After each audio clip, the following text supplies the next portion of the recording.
So, hi guys.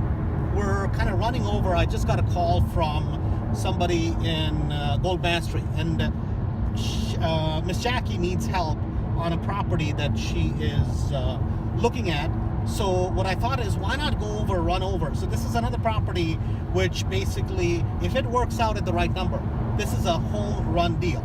And the key issue is, it's another auction that we're going after, and it's not a traditional auction. It's basically, the bank said that they placed a minimum bid out there of about 50,000, I think, at this point.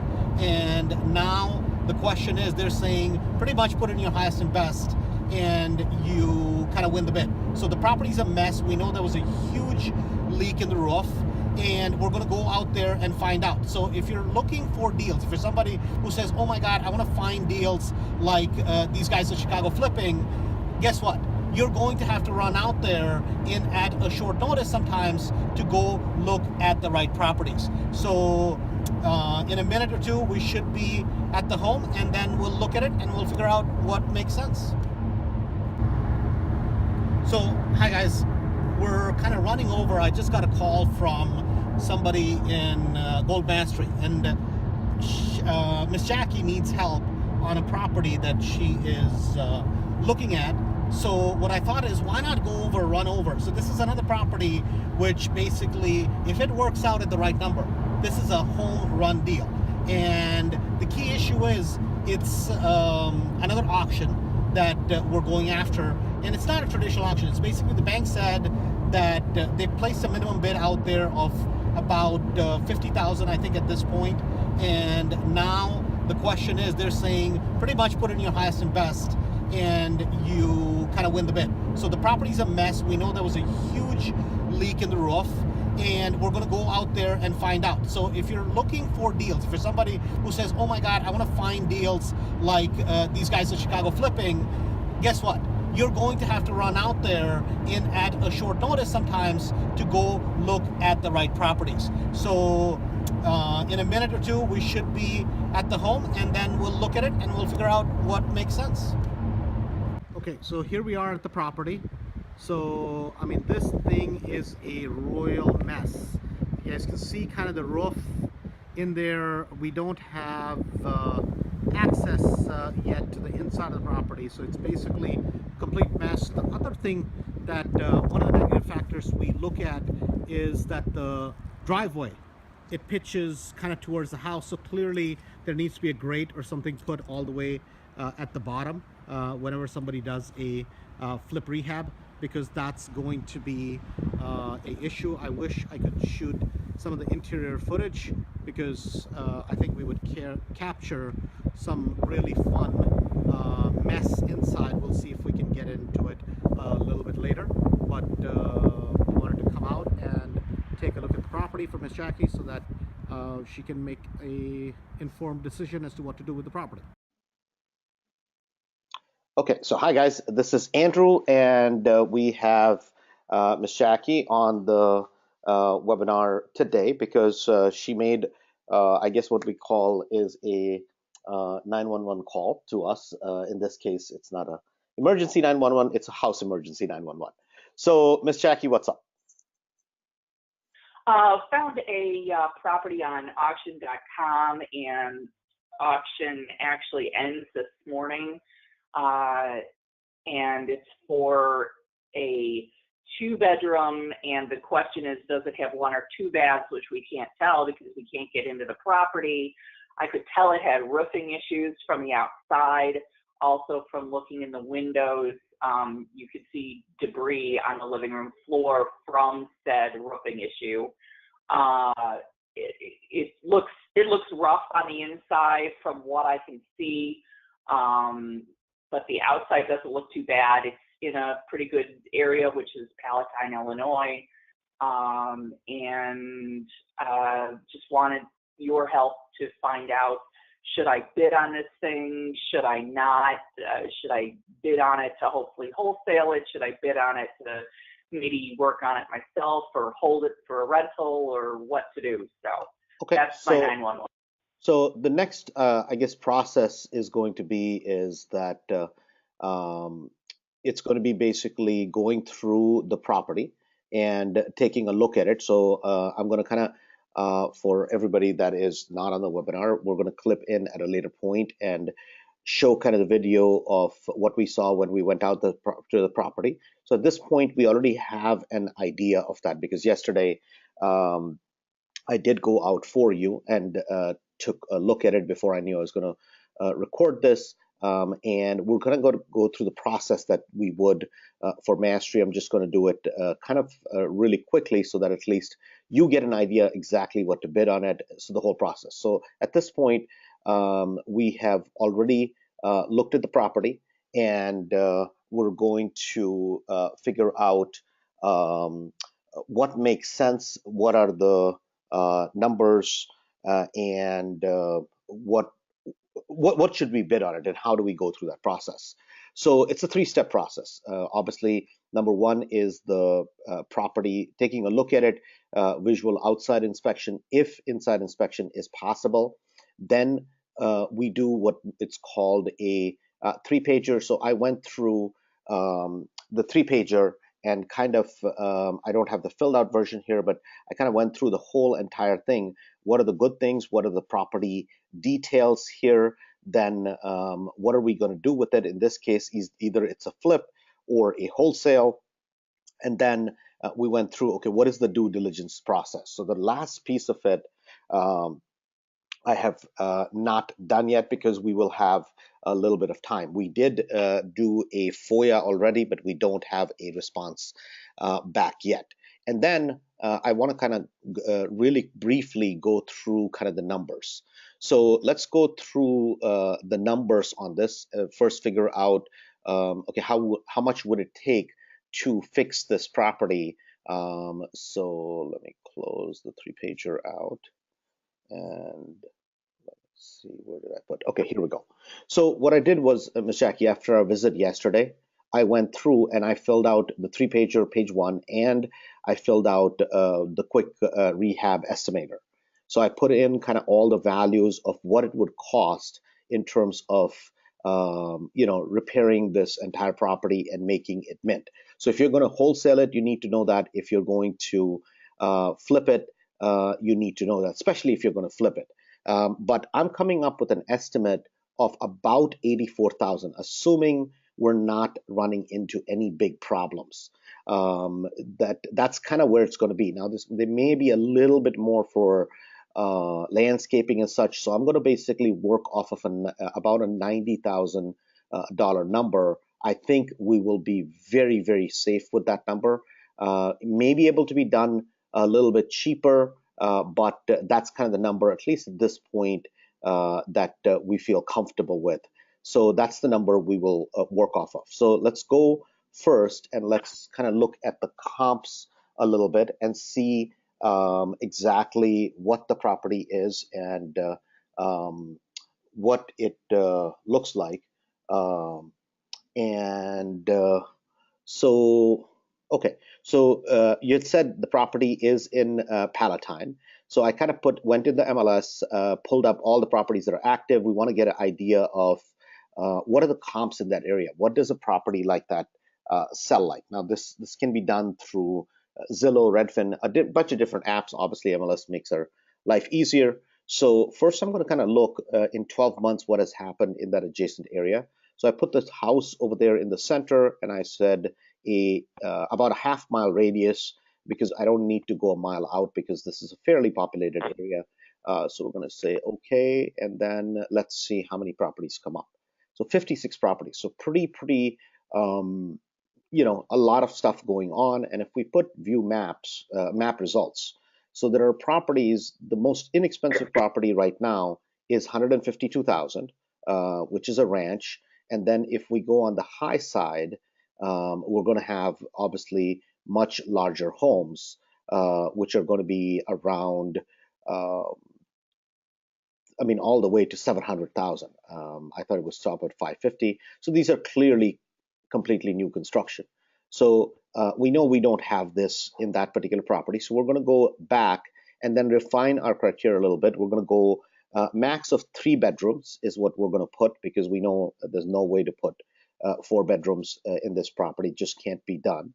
And it's not a traditional two-story. It's basically a split level type of a setup on this. And the only other factor, which I think maybe some people might have an issue with, is it only has one car garage. So let me just limit the search by about three bedrooms, and I'm going to limit the search around 300,000 on the max end, and then let's see what it shows up. So it basically cuts down the results in half, about 30,000. Now, how did I come up with the 300,000? We know that it's not going to go above that. I mean, it's just not possible for that type of a property given the area. So that's just an estimate I'm using. I'm going to go back to map results, and now I'm going to go and look up what do fixed up properties in this ballpark that look kind of similar, maybe ranches, maybe split levels. What are they selling for? And if you can see, Ms. Jackie, we're kind of at 250. We have properties here. Let's go a little bit higher. So something like this, I think, is a good comp. This is going to be a little bit bigger property. This is one and a half, one full and two half baths. So a little bit bigger than our subject property, but similar style of a house. The footprint we have on the house is only a 1,000 something square feet, I believe, or 1,200 square feet, not quite as big as this. So there are 250, 260, 265, 285, right down the street on Schiller. So nice house, completely redone. So, Ms. Jackie, you can see the pictures on my computer? Yep. Okay. So you think this is kind of a grade, maybe it can be done obviously even nicer than this, but this is a pretty good grade of a house to compare it to once it's completely done? Oh, yeah. Yeah, right. That's, So I think, that's fine. just quickly, now mind you, we can get into a lot of details, but just for this sort of a thing, because we're kind of in a rush, we need to make a decision, um, that I feel pretty comfortable around the 265, 270, in that ballpark. Maybe just be a That's little more bit than I conservative. anticipated. Yeah, no, I mean, the comps are definitely there. Um, it's just a matter of, because if you see the bottom end of that market is at 150s right now. Now obviously this is a property that probably needed a bunch of updating and that sort of thing. So one car garages. So the kind of the negative factor, the way we look at it, is that one negative thing is that it has a pitched driveway towards the house, and it's only a one car garage. And I wish the footprint of the house was a little bit bigger. So those are square footage we can't change. The garage is the way it is. So those are just kind of things we have to live with in that property. So maybe we'll just be conservative and go um, around 260, completely fixed up in absolutely mint condition. I think 250 is more like it. So let's do the numbers both ways. Let's do the numbers if you were going to flip it versus if you were going to wholesale it. I think there'd be a little bit a difference in numbers. When you're going to flip it yourself, obviously you want to be as conservative as possible rather than if you're just wholesaling the property. So let me close this sheet out. And then, so basically about 84,000 is what we came up with. So we're going to go to our mastery calculator. And in this case, I'm going to use our flipping calculator. So let's start with entering our values at about, let's just say 260 for now, as if assuming you were going to wholesale it. The purchase related costs on this particular property are going to be 5%, is what the purchase related costs are. And they know because they're asking for that basically. It's agent premium or whatever you want to call it. So I'm going to say I'm going to use 4,000 approximately, maybe a little bit more, a little bit less. And then if you're going to, let's say, do the flip, would you be borrowing money or would you be using your own funds? I would probably be borrowing money.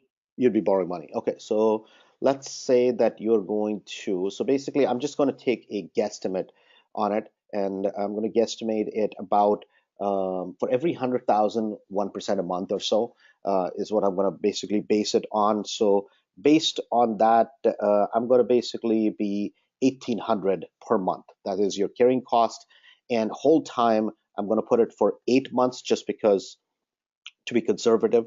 I believe it can be done quickly this time of the year, but we'll just be conservative. Do you know by any chance what the taxes are?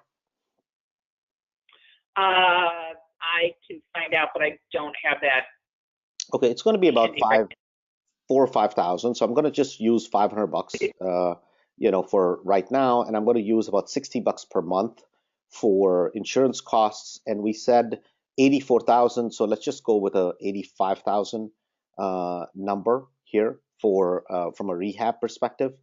And the other expenses per month is about 100 bucks, and we're using 5% as our selling costs. So assuming, let's just say you have, you do the rehab on the property based on making about between 15 to 20,000 for every 100,000 invested. If you were to do it, ideally, Ms. Jackie, what would you like to make on the property? If you were going to do a flip,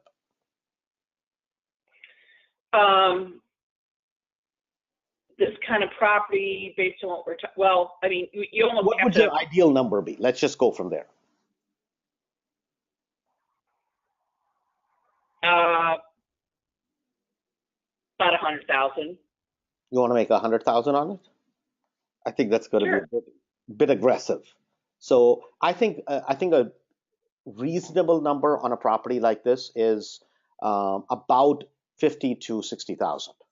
I wouldn't do it That'll for work. less than that. So let's just use 55 for now, and we'll just see how the numbers play out. So assuming that you want to make a $55,000 profit at 260, what is the max we should pay for it?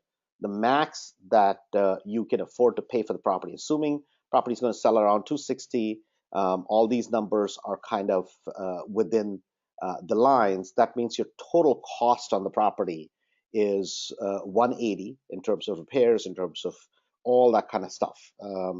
And so the max offer that you can make is 79,420.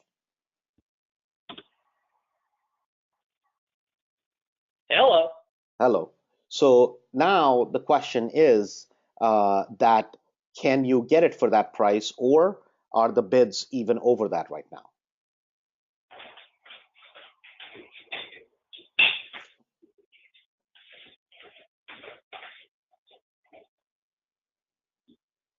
Are you with me, or did I lose you?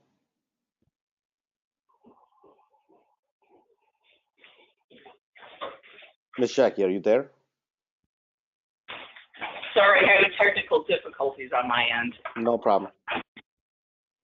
So you saw the number of 79,420 is what, based on these numbers, that's the max that you could bid on this property. So based on that, are the bids even above that already, or can you get it at that price? Based on the last time I checked the bid amounts, based on that, it was already bid up to 85,000.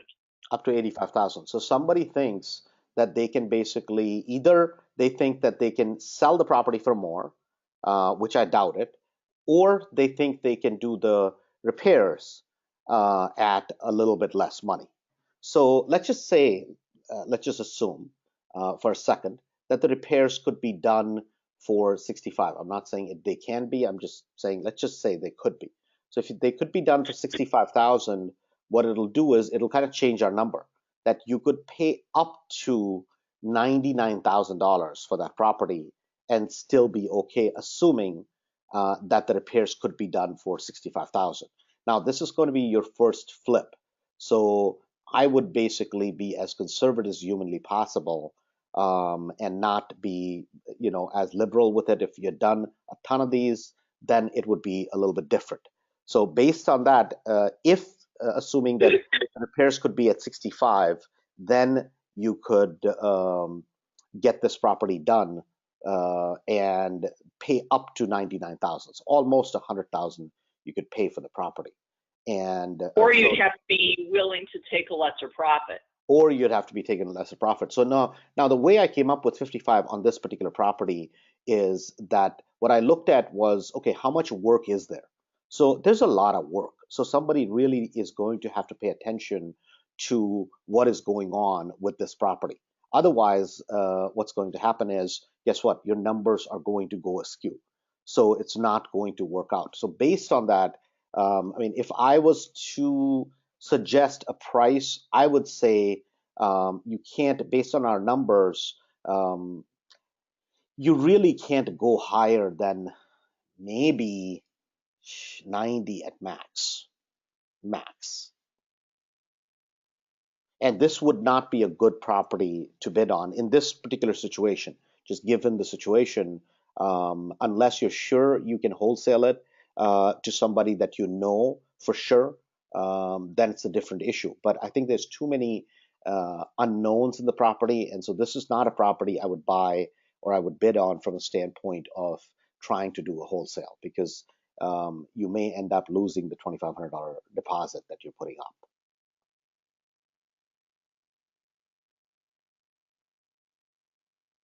So Okay. I'm okay with up to 85, 90, but I mean, certainly no higher. And the other issue on this property, which we do not know an answer to, is how many village liens, fines, all that kind of stuff exists on it, because we just haven't had enough time to get a FOIA back. So if we had that, I think it's a great property to bid on. So if for some reason this point it does not work out, I think for the next round of auction, we should definitely keep an eye on it. But for right now, I think the numbers are going to be tight. Okay. Okay. Now we know. Okay, great. Well, good. I'm glad you called in. I'm glad I was able to run out, take a look at the property, and talk to you soon. All right. Thank you, Andrew. Bye-bye.